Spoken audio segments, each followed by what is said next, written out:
ना हो, किसी के पास नोट्स ना हो तो बता दे। है सबके पास नोट्स? चैप्टर 1 नोट्स, क्वेश्चंस, सारे नोट्स पढ़े हुए हैं जितने आज तक डिस्ट्रीब्यूट हो चुके हैं? पक्की बात है? बस ठीक है। वीडियो कौन सी? वो बिलो में नहीं है, बिलो में इनको मिलेगी, उधर मैं कुछ और दूंगा, और ऑडिट वाली मैंने दे दी है। चलो जी, शुरू करते हैं आज का एरिया।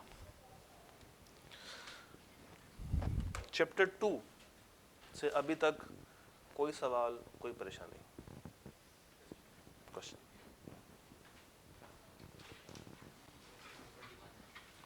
अच्छा, उसमें से 21 साइड पर लिखते हैं 21। और बताइए कोई सवाल कंसेप्चुअल क्वेश्चंस में से अभी तक? 19 ठीक है, और 10, 21, 19, 10। हम लोग डिसेंडिंग ऑर्डर में चल रहे हैं। 20, 26 और 27। और हाँ जी समा भाई, कोई और सवाल? टोटल सवाल कितने हैं? 42।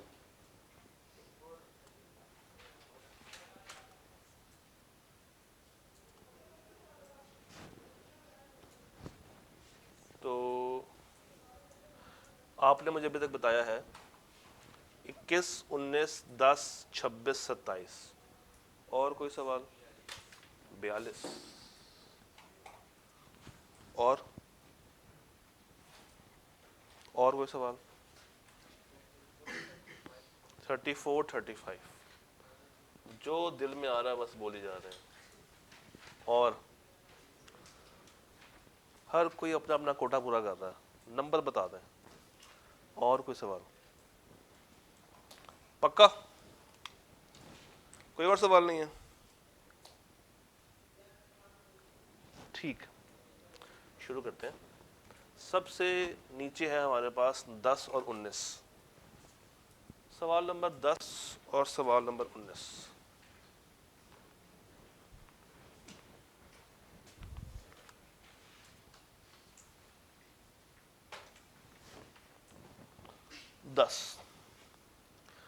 Salman purchased a horse from Irfan and promised to buy another अगर पहले वाला लकी साबित हो गया।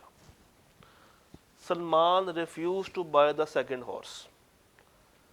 क्या ऊपर वाली ऑफर वैलिड थी, और क्या ये दूसरी पार्टी के खिलाफ एनफोर्स की जा सकती है या नहीं? एक रूल था, एक एसेंशियल था, सर्टन एंड डेफिनेट। तो वो यहाँ पे पूरा होता हमें नजर नहीं आ रहा। तो ये 10th में किनको प्रॉब्लम था? 10वें सवाल में किसको इशू था? रिजॉल्व हो गया? काट दूं? कट गया। 19वें पे चलते हैं। 19वां, आजम at an auction gives the highest bid to buy Babar's good। Auction किसे कहते हैं? बोलियां लगती हैं। He withdraws the bid before the fall of hammer। तो fall of hammer से क्या मुराद है? एक्सेप्टेंस। एक्सेप्टेंस। वो जो fall of hammer है ना, इट मीन्स कि उन्होंने क्या कर लिया? एक्सेप्ट कर लिया। तो क्या वो एक्सेप्टेंस से पहले पहले before the fall of hammer अपनी ऑफर को विड्रॉ कर सकता है? कर सकता है। तो क्या वो ऑफर अभी तक वैलिड रहेगी? नहीं। अगर वो विड्रॉ कर लेगा हैमर के गिरने से पहले पहले, तो उसकी ऑफर स्टैंडिंग नहीं रहेगी। 19वां क्लियर? 21वां देख लेते हैं। Maria Bibi. Maria Bibi applied for shares of a company in June, but the allotment was made in November। Maria refuse to accept the shares, क्या उसकी रिफ्यूजल जस्टिफाइड है या नहीं है? हाँ जी, आप लोगों ने जब ये लाइन पढ़ी होगी तो आप लोगों ने अलॉटमेंट के वर्ड के ऊपर थोड़ी सी R&D भी की होगी, की थी? अलॉटमेंट का वर्ड खुद से समझने की कोशिश की। अलॉट किसे कहते हैं? मारिया ने एक कंपनी के शेयर्स बाय करने थे। शेयर्स बाय करने के लिए उसने एप्लीकेशन दे दी कि मुझे इस कंपनी के लेट सपोज 1000 शेयर्स चाहिए, और वो अप्लाई कब कर रही है? जून में। अलॉटमेंट कब हो रही है? ऑफर कब हुई? एक्सेप्टेंस कब हुई है? नवंबर में। तो उसके बाद मारिया ने रिफ्यूज कर दिया, इनकार करने की पोजीशन में नहीं है, क्योंकि वो चीज एक्सेप्ट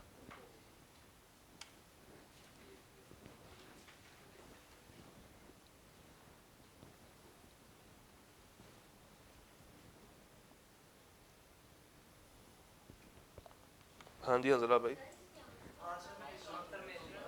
क्या लिखा हुआ है? नहीं, जुमला पढ़े जरा पूरा।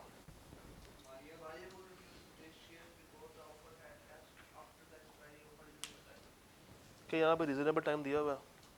नहीं दिया हुआ, उसको वहां पे चेंज कर लेना।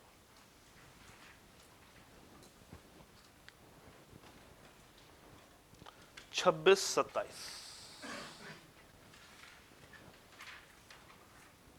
Wajid offered to sell a farm to Hamid for ₹1,000. Hamid offered ₹950. यहां तक क्या हो रही है? Counter offer. एक ने कहा 1000 रुपया, दूसरी पार्टी कह रही है 950. Wajid refused the offer. Subsequently, Hamid offered ₹1,000. क्या अभी तक ये कॉन्ट्रैक्ट हुआ है या नहीं हुआ? इसको बना के देख लेते हैं। एक वाजिद है और एक हामिद है।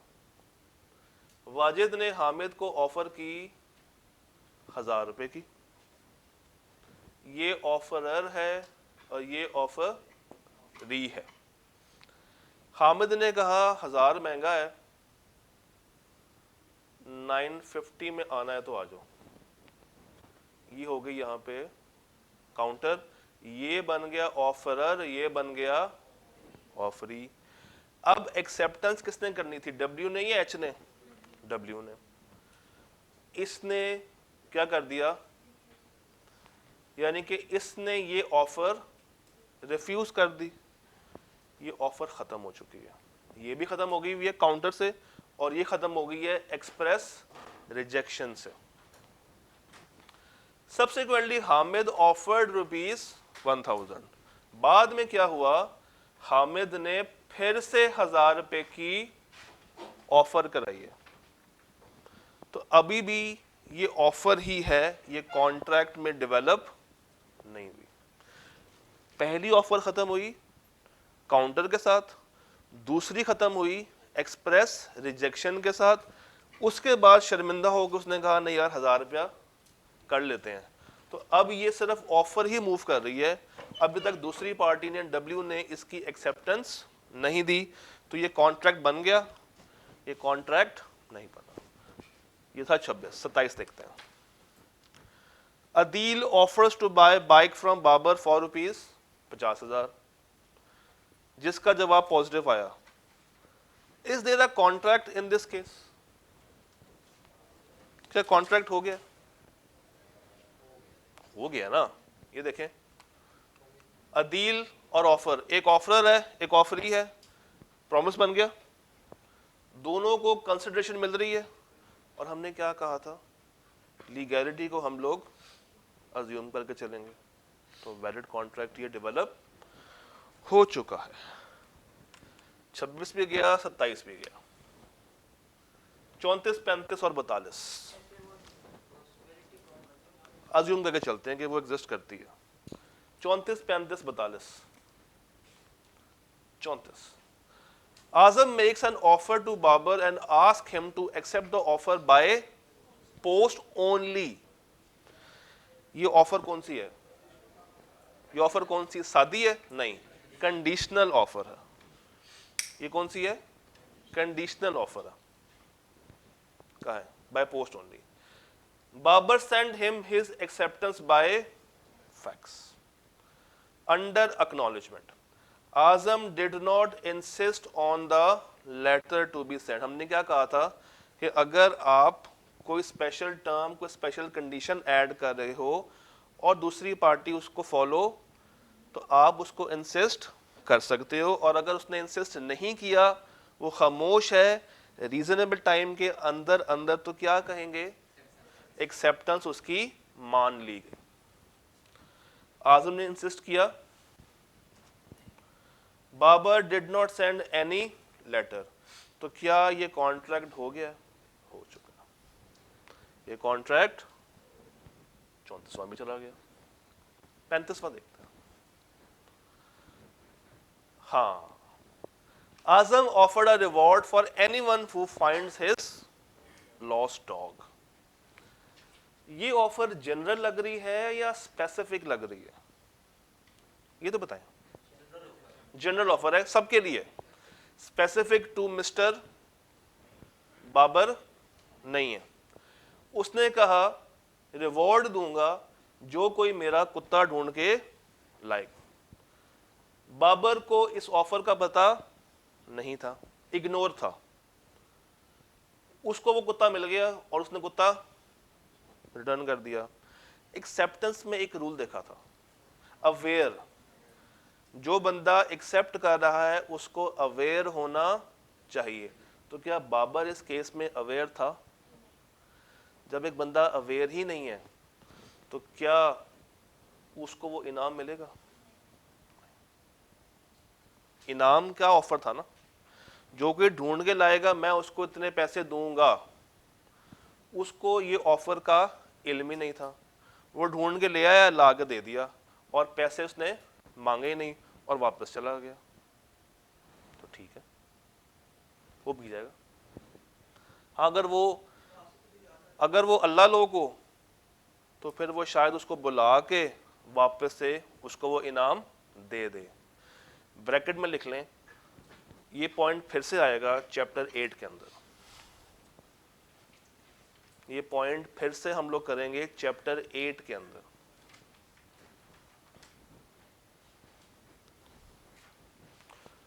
और लिखवा तो मैं ऐसे रहा हूं जैसे आप लोगों को तब तक याद रहेगा।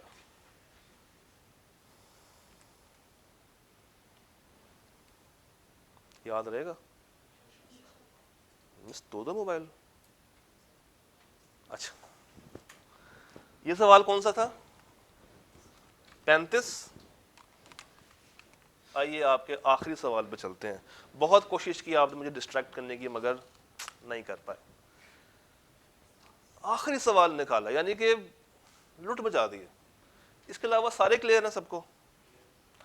Talal offered by letter on 1 October to sell goods to Bilal, जो कहाँ रहता है? मुल्तान। आइए बना लेते हैं। एक है हमारे पास तलाल और एक है हमारे पास बिलाल। तलाल भाई कर लेते हैं इसको, तलाल भाई, बिलाल भाई। तो तलाल भाई ने ऑफर की है 1 अक्टूबर को, 1 अक्टूबर को। Bilal received the offer on 11 October and gave his acceptance. यानी कि जिस दिन उसको खत पहुंचा उसी दिन शायद उसने एक्सेप्टेंस भी दे दी। यानी कि इसने एक्सेप्टेंस का खत भी कब रवाना कर दिया? 11 को। मगर इन दोनों डेट्स में भी कुछ फर्क है टाइम का। जब आप सेम डे पे आ जाएंगे फिर आपको टाइम देखना। अज्यूम कर लेते हैं ये 2 बजे है और एक्सेप्टेंस हो रही है शाम के 6 बजे। On 18 October Talal wrote a letter revoking his offer कब कर रहा है? 18 अक्टूबर को। और एक्सेप्टेंस कब की हो चुकी है? The letter was received by Bilal on, कोई फायदा नहीं है इसका। क्या कॉन्ट्रैक्ट 11 को हो गया? तो क्या ये ऑफर रिवोक होगी? नहीं। डन, इसको भी काट दूं। लें जनाब, कोई और मसला, कोई और परेशानी, कोई और सवाल किसी का भी? ये चैप्टर जब आप आज क्लास से जाएंगे तो आई कैन अज्यूम कि आपको 100% तैयार होगा। Still if there is any question तो बता दें। कल है, मैं हूं ना, बता के जाऊंगा।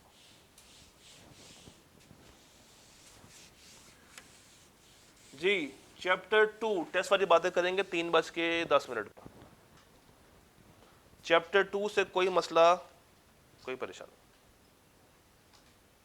कोई सवाल, कोई सवाल? बानो 1, बानो 2, बानो 3, बानो 4, कोई सवाल?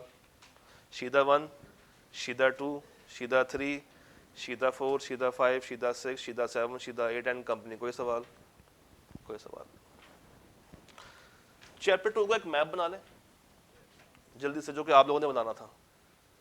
हाँ याद है, मैंने कहा था एक माइंड मैप बनाएंगे, बनाया?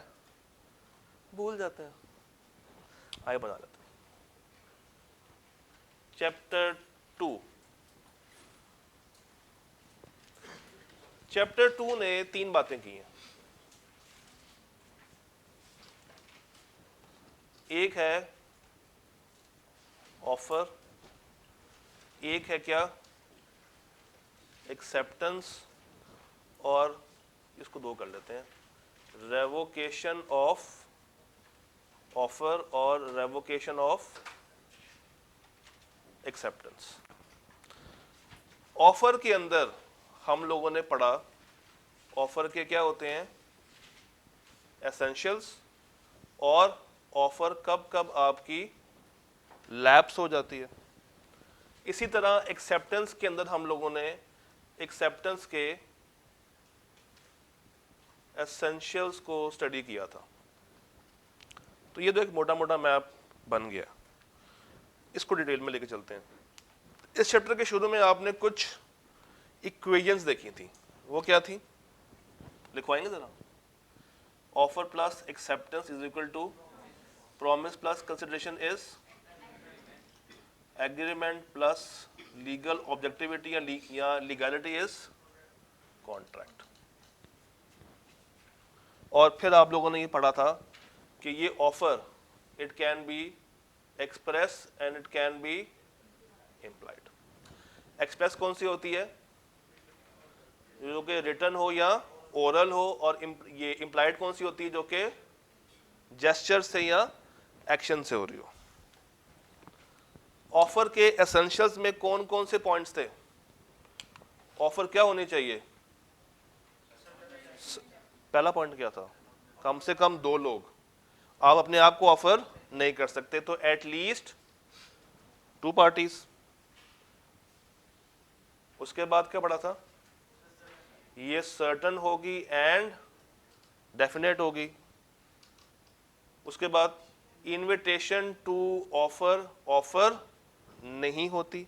उसके बाद ऑफर की कम्युनिकेशन, ऑफर की कम्युनिकेशन। और 5वां पॉइंट क्या था? कौन सा? और एक ऑफर को हम कंडीशनल बना सकते हैं, एक ऑफर को हम कंडीशनल बना सकते हैं। ऑफर कब कब लैप्स होती है? एक्सेप्टेंस से, रिजेक्शन से, डेथ या इंसैनिटी से, टाइम लैप्स और काउंटर ऑफर से। यहां पर आ जाए। एक्सेप्टेंस के एसेंशियल्स क्या क्या थे? ये एब्सोल्यूट होनी चाहिए और अनकंडीशनल होनी चाहिए। इसकी कम्युनिकेशन में 2 रूल, यानी कि यहां पे मैं लिख देता हूं टाइमलाइन और और क्या था, अवेयर होना चाहिए, रीजनेबल मोड, और नेगेटिव कंफर्मेशन इसमें काउंट नहीं होगी। ये चैप्टर सारा, इसमें क्या मुश्किल बात थी, कोई मुश्किल बात है इसमें? ये मैंने बहुत क्विक सा बनाया, इसको आप इलेबोरेट कर सकते हैं, जस्ट आपको एक तस्वीर बता दी कि आपने इस तरीके से इसको प्रेजेंट करना है। आइए इस मैप को ही यूज करते हुए एक और काम भी करते हैं।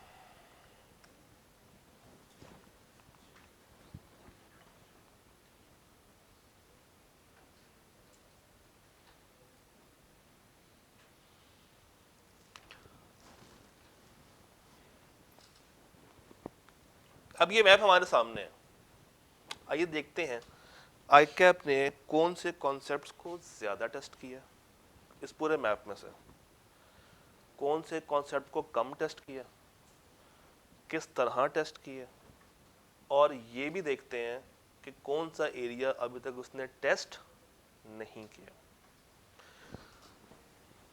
पहले इसको बना लें, जल्दी से बना लें। मैंने तो खैर रफ बनाया, आप इसको नीट कर सकते हैं, मगर अभी फटाफट से बस बना लें ताकि आप इवन घर जाके भी इसको नीट कर सकें।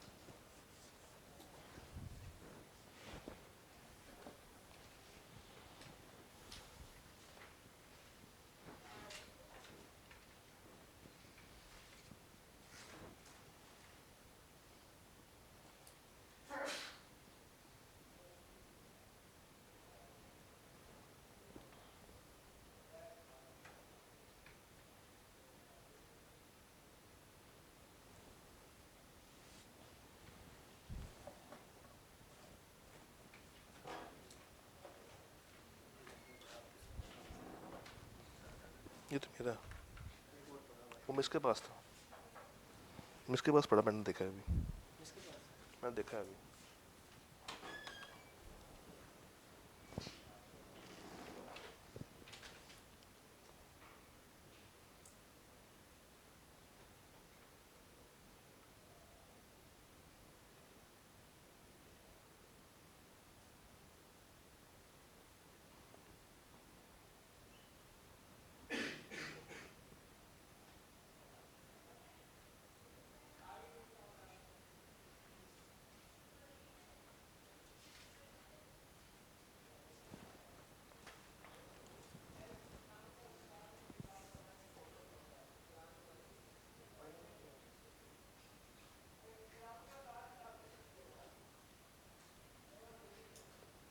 क्या तो आपके पास नोट्स है ना, मैं तो बस पॉइंट्स लिखे हैं, बता दो क्या लफ्ज समझ नहीं आ रहा, मैंने जस्ट जल्दी में लिखा है ताकि आपके पास तो वो एक पूरा परफॉर्मा बना हुआ है। टू पार्टीज, सर्टन डेफिनेट, आईटीओ नहीं होता, कम्युनिकेशन वाला पॉइंट, और कंडीशनल ऑफर्स हो सकती हैं।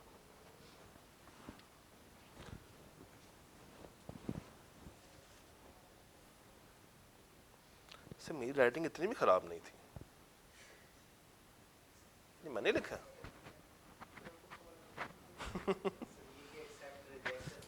लैप्स कब होता है? एक्सेप्टेंस से, रिजेक्शन से, डेथ या इंसैनिटी से।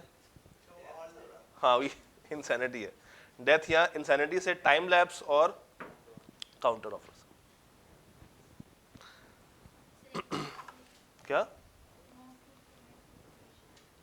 वो ये होगी ना कंडीशनल वाली बात। अच्छा हाँ ठीक है, conditional, non fulfilment of condition, good, appreciated. अच्छा जी, अभी समझ आ रहा है कुछ ना कुछ, शुरू करें, आइए स्टार्ट करते हैं।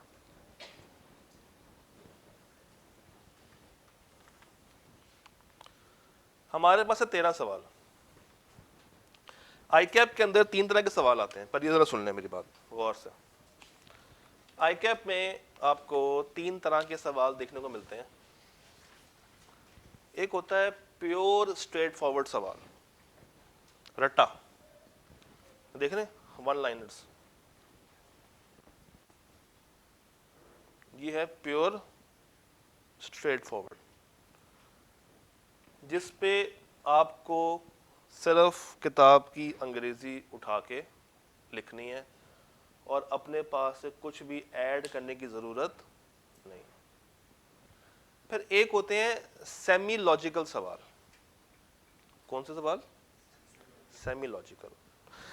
सेमी लॉजिकल की निशानी ये है कि ऊपर वो आपको एक छोटा सा सिनेरियो क्रिएट करके देगा, मगर रिक्वायरमेंट में वो आपसे क्राइमिंग टेस्ट कर रहा होगा। ऊपर एक सिनेरियो बना होगा, मगर नीचे जो रिक्वायरमेंट होगी वो स्ट्रेट फॉरवर्ड वाली होगी। इसकी निशानी ये होती है कि अगर हम ऊपर वाले सिनेरियो को भूल जाएं या काट भी देना, तो वो रिक्वायरमेंट अपने अंदर एक सवाल है। और एक सवाल होता है बिल्कुल टेक्निकल सवाल, जिस तरह कल हम लोगों ने देखा था। आइए स्टार्ट करते हैं। ऑटम 11 क्वेश्चन नंबर 7 है, वो कहता है डिफाइन कर दो एक्सेप्टेंस को और ये बता दो कि कब एक्सेप्टेंस वैलिड मानी जाएगी अंडर द कॉन्ट्रैक्ट एक्ट 1872। ये एक सवाल है या दो सवाल है? 7 नंबरों के लिए वो एक सवाल में दो सवाल पूछ रहा। पहला सवाल क्या है? डिफाइन। अगला सवाल क्या है? कब एक एक्सेप्टेंस वैलिड मानी जाएगी। यानी कि वो क्या टेस्ट कर रहा है? वो एक्सेप्टेंस की डेफिनेशन और उसके एसेंशियल्स टेस्ट कर रहा है। तो आप एग्जाम में क्या करेंगे? आपके पास लेट्स सपोज ये शीट है, आप लोगों ने लिखा definition of acceptance, 1 line 2 line 3 line 4 line लिख दी। उसके बाद आपने यहां पे छोड़नी है स्पेस और उसके नीचे आपने लिखना है एसेंशियल्स ऑफ वैलिड एक्सेप्टेंस। आप लिखेंगे following are the essentials of valid acceptance, या आप लिखेंगे कि इसी लाइन को अगर मैं यूज करूं, an acceptance can be considered valid if following essentials are fulfilled. और वो एसेंशियल्स कौन से हैं? ये सारे एब्सोल्यूट हो, अनकंडीशनल हो, काउंटर ऑफर ना हो रही हो, अवेयर वाली बात, कम्युनिकेशन वाली बात, जितनी बातें आप लोगों ने पढ़ी हैं वो सारी 1 बाय 1 आपने उतार देनी है। क्या कोई लॉजिकल सवाल है ये? नहीं। ये टाइप 1 है, टाइप 2 है या टाइप 3 है? ये टाइप 1 सवाल है। और कितने मार्क्स का सवाल है? मुश्किल है। अगर अच्छे से याद किया हो, डेफिनेशन को वर्ड बाय वर्ड क्राइम किया हो और इसके पॉइंट्स आते हो, तो 7 में से 5, 5.5, 6, 6.5 नंबर लेना मुश्किल है। तो टाइप 1 सवाल जब भी आएगा ना, ये आपको पेपर पास करवाने में काफ़ी ज़्यादा हेल्पफुल होगा, जब भी वो टाइप 1 सवाल पूछ रहा है। और एग्ज़ाम में ऑन एवरेज 40 नंबर के करीब टाइप 1 के सवाल पाए जाते हैं, 40%। अब अगला सवाल है स्प्रिंग 12 का, एक पार्ट ए और एक पार्ट बी। पार्ट ए पहले देख लेते हैं। How and on what grounds a proposal stands revoked. एक प्रपोजल कब कब रिवोक हो सकती है या कब कब रिवोक की जा सकती है? कब कब? Lapse of offer. तो 4 नंबरों के लिए आप क्या बता देंगे? An offer can be revoked slash lapsed under the following veg. कितनी बातें थी? 4-5 बातें हैं लैप्स वाली। ये सारी बातें आपने उठा के लिख देनी। ये सारी बातें आप उठा के लिख देंगे। पार्ट बी क्या कह रहा है? What is the time limit after which a proposal can not be. एक प्रपोजल कब तक आप रिवोक कर सकते हैं? तो अगर आप लोगों को याद हो तो हमने कल ये पढ़ा था प्रपोजल में be revoked at any time before acceptance, या उसकी कम्युनिकेशन हो जाए as against the proposal but not. इस लाइन के कितने मार्क्स दे रहा है? 3 नंबर दे रहा। तो ये 7 नंबर मुश्किल है, आसान सी बात। अच्छा, अब ये एक पार्ट और ये एक पार्ट है। आई कैप में ये दोनों पार्ट्स डिफरेंट पेजेस पे होंगे। ये अगर शीट है ना और ये ऊपर ऐसे होता है, तो ये क्या है? सवाल नंबर 2A। तो आप लिखेंगे 2A, लिख दिया, उसको सॉल्व कर देंगे। चाहे 2 लाइनों पे आ रहा है, चाहे 1 लाइन पे आ रहा है, 6 लाइनों पे आ रहा है। 2A कर दिया, नेक्स्ट पेज पे आ जाए। नेक्स्ट पेज पे क्या करेंगे? 2B, और उसको आंसर यहाँ पे कर रहे होंगे। आई कैप के अंदर हर सवाल, हर पार्ट, हर सब पार्ट नेक्स्ट पेज पे जाएगा, ये रूल है। मैं कहता हूँ चाहे 1 लाइन का जवाब क्यों ना हो, वहाँ बैठ के ये नहीं परेशान होना कि आई कैप इस पूरे पेज का क्या करेगा।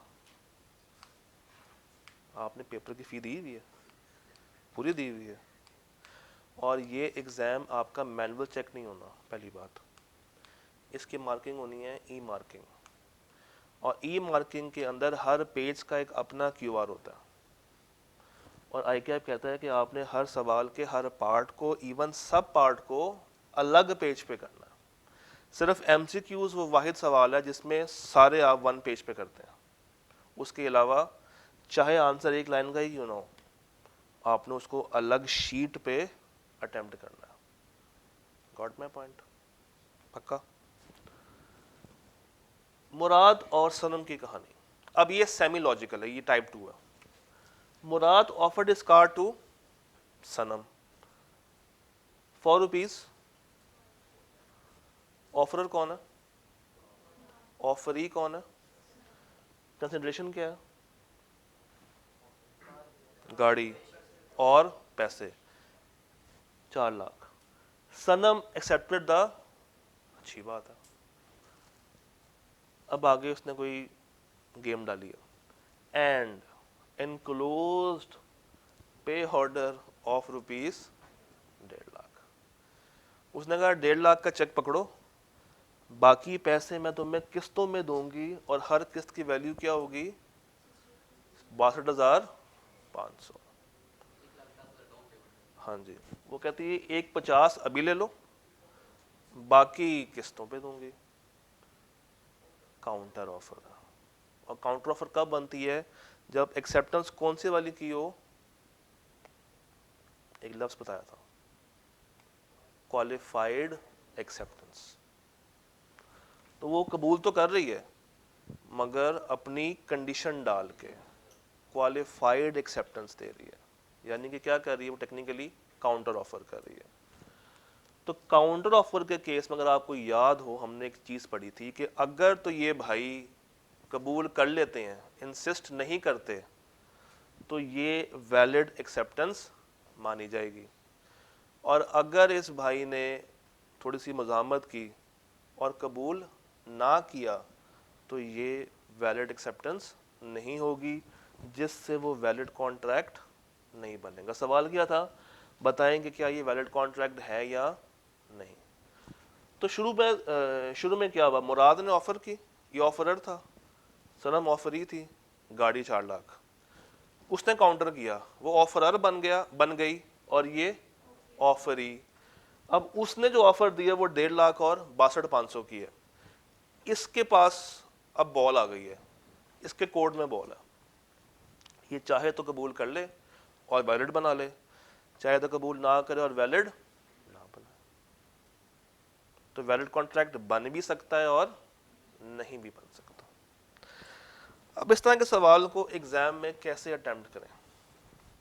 कैसे करें अटेम्प्ट? एक रूल होता है LED। LED, L stands for law, E stands for explanation, and D stands for आपका decision, N stands for, E stands for, और डी स्टैंड्स फॉर डिसीजन। इसमें लॉ कौन सा इस्तेमाल हो रहा है?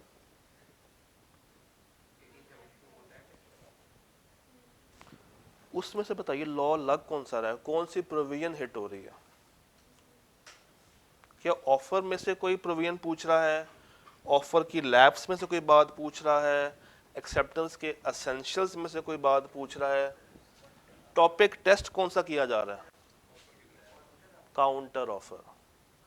तो आप लॉ में पहले काउंटर ऑफर वाली सारी बात बता देंगे कि as per contract act rule क्या है या लॉ क्या है, बता दिया।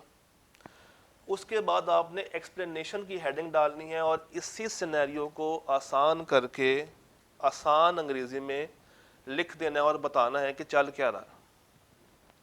आसान करके लिख देना है और ये बताना है कि चल क्या रहा है। और फिर एंड पे क्या है, अब आपने ये बताना है कि एज पर यू ये वैलिड कॉन्ट्रैक्ट बना है या नहीं बना। तो इसमें आप दोनों बातें करेंगे, अगर वो मान जाता है तो बन जाएगा, और अगर वो नहीं माना तो नहीं बनेगा। टेक्निकली 3 नंबरों के लिए उसने आपसे पूरा काउंटर ऑफर रिवाइज करवाया अलॉन्ग विद वो इंसिस्ट वाला पॉइंट। ये बात समझ आई है? पक्की बात है? ये सवाल कि देखा देखा नहीं लग रहा? ये सवाल यही है, एसेंशियल्स एक ही सवाल है। बदर, बदर का सवाल आया था स्प्रिंग 16 में। Badar who is the owner of Mashhoor associates sent one of his employ Aftab in search of his, वहां पे क्या घुमा था अभी? कुत्ता। यहां पे क्या घुमा है? घोड़ा। और कब से घुमा है? ये ऑफर जनरल हुई है या स्पेसिफिक हुई है? नहीं, अभी तो ऑफर हुई नहीं है,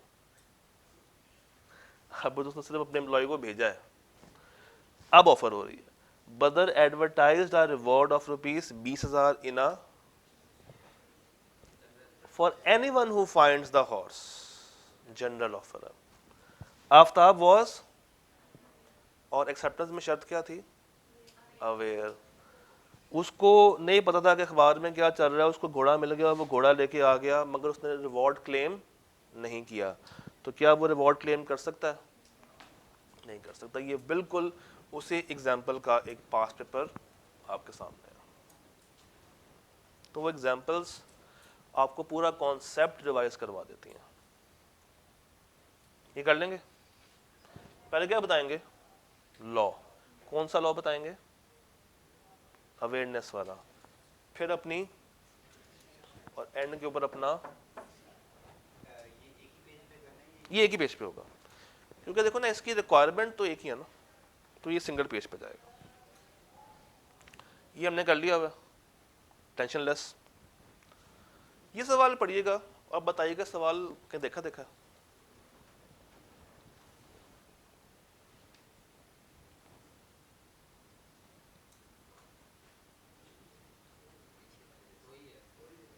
सनम और मुराद की कहानी, वहां पे था गाड़ी, यहाँ पे क्या है?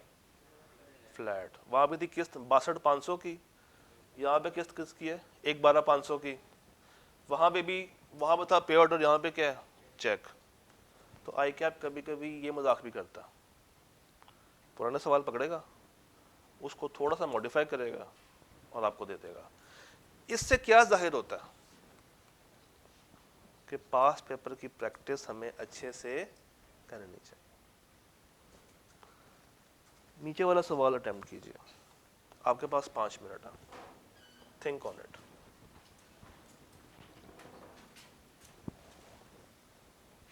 क्या हुआ? एक्स्ट्रा तो नहीं है मेरे पास, एक ही है। मैंने ना मिस की टेबल पे देखा, बड़ा हुआ प्रेजेंटर।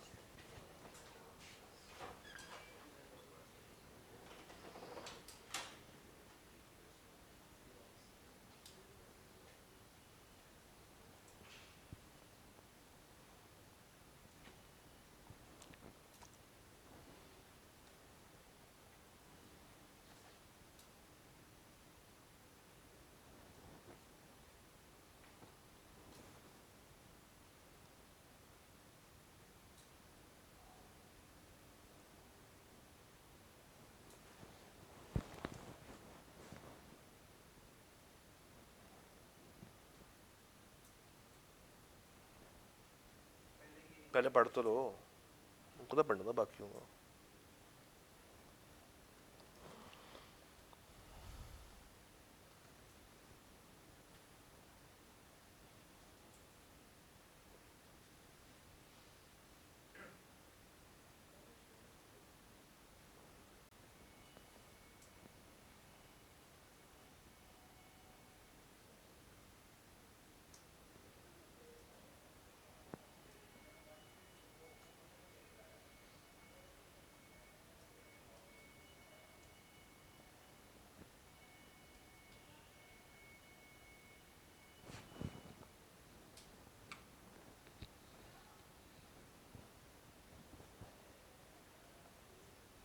पढ़ लिए?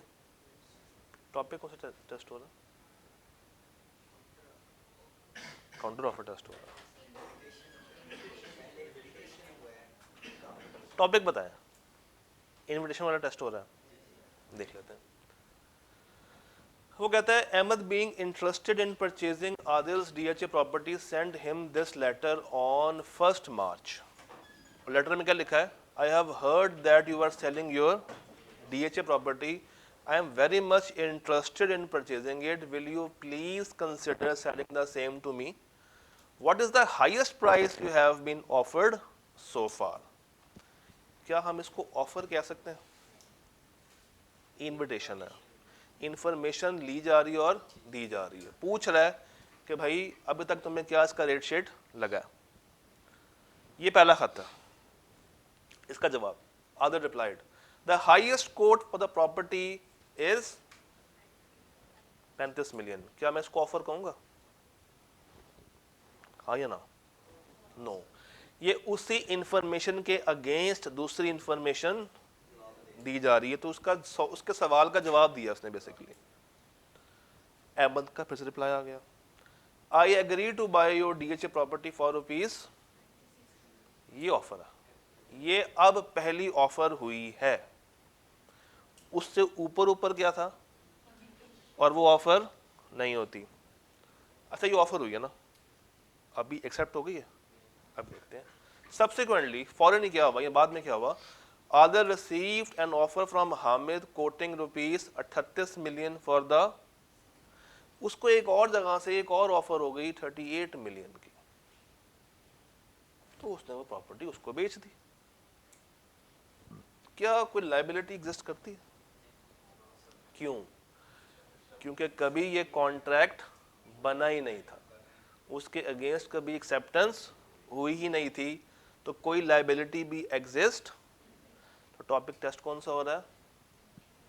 तो यहाँ पे लॉ में क्या लिखेंगे, यहाँ पे क्या लिखेंगे, इसी को आसान करके, और एंड पे क्या आ जाएगा आपका, ये डिसीजन देना बहुत ज़रूरी है, क्योंकि डिसीजन वो चीज़ है जो कि आपसे रिक्वायर की जा रही है। उसने लॉ नहीं पूछा, उसने ये भी नहीं कहा कि आप इस सवाल को आसान करके एक्सप्लेन कर दें। उसने क्या पूछा आपसे, मगर इस तक पहुंचने से पहले आपको ऊपर के 2 स्टेप्स पूरे, तभी आप ये कहेंगे ना कि तमाम गवाहों और सबूतों को मद्देनजर रखते हुए ये बंदा या ये बंदी इस नतीजे पे पहुंची है कि ये कॉन्ट्रैक्ट बना है या नहीं बना। अब मगर उससे ऊपर 2 पॉइंट्स करने हैं। ये सवाल अरसा दराज से चला ही आ रहा है। सवाल कौन सा? थर्ड टाइम आया ना। ये देखिएगा सवाल जरा,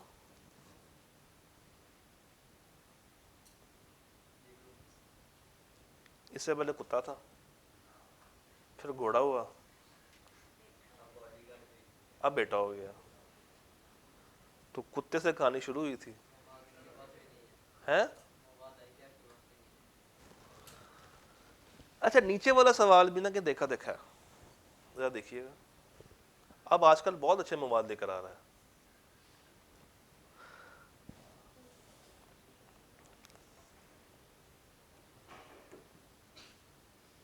ये सवाल पढ़े,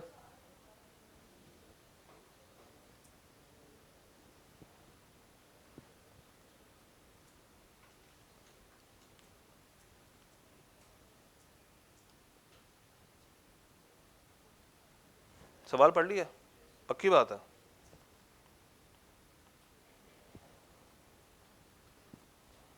स्प्रिंग 12 ए स्प्रिंग 12 बी, दोनों को पकड़ा, जोड़ा और एक सवाल निकाल दिया। 4 और 3, और वो कितने का है? 5। तो ये भी रिपीट है, ये भी रिपीट है, और ये भी रिपीट हुआ। चले आगे, 2 सवाल रह गए।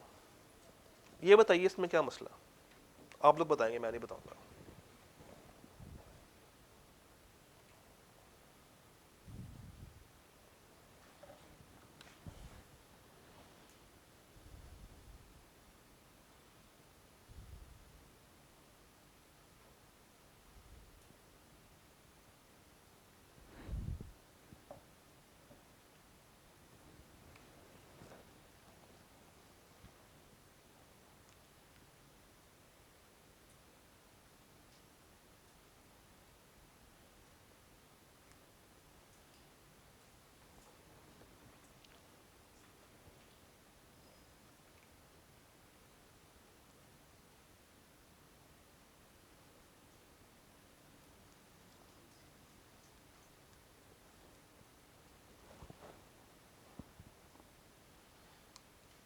क्या मसला है सवाल का?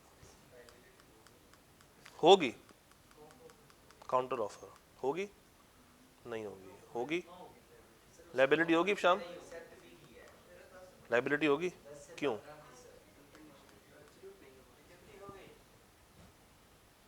रुकें जरा, पढ़े।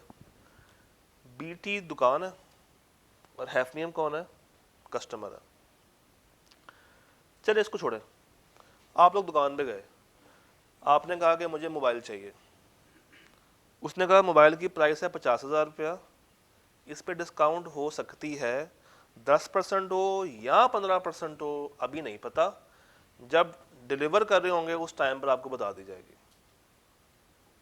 जब डिलीवरी की बारी आई, आपने कहा मुझे तो डिस्काउंट चाहिए 15%, उन्होंने कहा वो तो नहीं मिलेगी। कितनी मिलेगी? 10%। तो हम लोगों ने ये चीज़ देखी थी कि ऑफर सर्टन होनी चाहिए और डेफिनेट होनी चाहिए। इसमें प्राइस ना सर्टन है ना डेफिनेट है। प्राइस में डिस्काउंट कितनी देनी चाहिए वो उसने प्रॉपरली एक्सप्लेन नहीं किया हुआ। तो जब वो एक्सप्लेन ही नहीं किया तो क्या कॉन्ट्रैक्ट बना? नहीं। तो क्या कोई लायबिलिटी एग्जिस्ट करती है? नहीं करती। समझ आ गई सवाल की? ये पढ़िएगा, लॉ में आप बताएंगे वो सर्टेनिटी वाला पॉइंट, उसके बाद एक्सप्लेन करेंगे और फिर अपना फैसला दे देंगे। अच्छा, ICAP के सवालों में उसने इस तरीके से एक्सप्लेन नहीं किया हुआ, उसने इकट्ठा किया हुआ, मगर आपने उसको भी तोड़ देना, लॉ अलग कर देना, ये अलग कर देना और इसको अलग करके चलना। जी LC,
सवाल गंदम जवाब चना।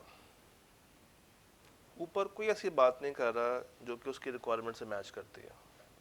अगर मैं ये गायब कर दूँ ना और सिर्फ आपसे पूछूं कि बताए identify the possible situations in which the offer would be, तो ऊपर क्या कह रहा है कोई तो उसका नहीं बनता। तो पूछ क्या रहा है?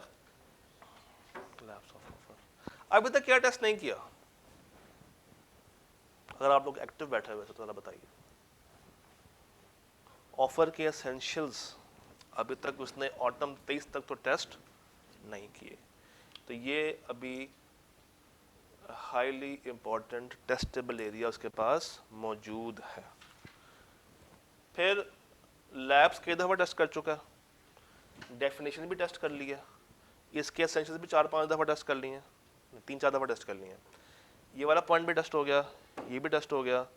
फिर जो 3 कॉन्सेप्ट्स और थे, इनविटेशन टेस्ट हो चुका है, काउंटर ऑफर टेस्ट हो चुका है, और सर्टेनिटी वाला पॉइंट, अवेयरनेस वाला पॉइंट भी उसने टेस्ट कर लिया। तो chapter 2 is done and dusted. मजा आया 2 के साथ, पता ही नहीं चला और खत्म भी हो गया। ट्यूसडे को एक पेज पढ़ा, वेडनेसडे को एक पेज पढ़ा, और थर्सडे को एक पेज पढ़ा, और वो पेज A4 साइज का पेज नहीं है, उसको जोड़ो भी तब वो 1.5 पेज मिला के एक पेज A4 का बनता है, तो कुछ भी नहीं है। इस चैप्टर से 2 नंबर से लेके 6 नंबर तक का सवाल आप एक्सपेक्ट कर सकते हैं, 2 से लेके 6 नंबर तक का सवाल आ सकता है। क्लियर? टेस्ट की बात कर लेते हैं। क्लास टाइमिंग में ही टेस्ट होगा, यानी कि 2:15 से 3:15। टेस्ट मिनिमम जो हम रखेंगे वो रखेंगे 30 नंबरों का, इसका मतलब है कि 30 से बढ़ भी सकता है, मगर हमेशा मिनिमम मार्क्स कितने होंगे? 30। उस टेस्ट के अंदर लेवल 1 के सवाल भी होंगे, 2 भी होगा और 3 भी होगा, और उसमें MCQs भी टेस्ट होंगे। तो एक कंप्लीट पैकेज आपको मिलेगा। फिजिकली 2:15 से 3:15, और जो ऑनलाइन वाले हैं उनके पास फुल डे का मार्जिन होता है। तो आपने ये सोच के कि मैं भी ऑनलाइन में एनरोल्ड हुआ हूँ और मैं फिजिकली नहीं जाता, ये गलती नहीं करनी, क्योंकि ऑनलाइन वाले अगर चाहें तो वो फिजिकल आके दे सकते हैं। हाँ जी, एक सवाल था यहाँ पे। बिल्कुल भी नहीं, ये पूरा सिलेबस सिंक हुआ हुआ है डे बाय डे प्लान के साथ, तो वो टेस्ट का दिन कभी भी चेंज नहीं होगा। आपको अगर छुट्टी मनानी है तो आप ऑनलाइन दे दें, मगर फिर नुकसान आप अपना करेंगे, आप एग्जाम इन्वायरमेंट से दूर हो जाएंगे। असल में वो मैंने छुट्टी करनी होती है, ओए तो मैं क्या करूँ, अब बड़े हो गए हैं ना अब आप लोग, अब PRC थोड़ी है, अब तो कैफ है। सर तो वो 2 टेस्ट कौन से हैं कल? एक टेक्स्ट का होगा, एक R1 तो वो तो आपने 2 एंट्री पास करनी है, टेस्ट पूरा हो जाना है। तो अब मैंने कहा था, अच्छा ये सवाल आपने बाकियों के साथ किया? मैंने कहा था इसके साथ जुल्म नहीं करना, इसके साथ जुल्म नहीं करना। तो टेस्ट आपने लाजमी देना है? बस कल का टेस्ट ये बता देगा कि अब आप लोग चलेंगे या नहीं चलेंगे। तो कल 2:15 से 3:15 अल्लाह दे वाले।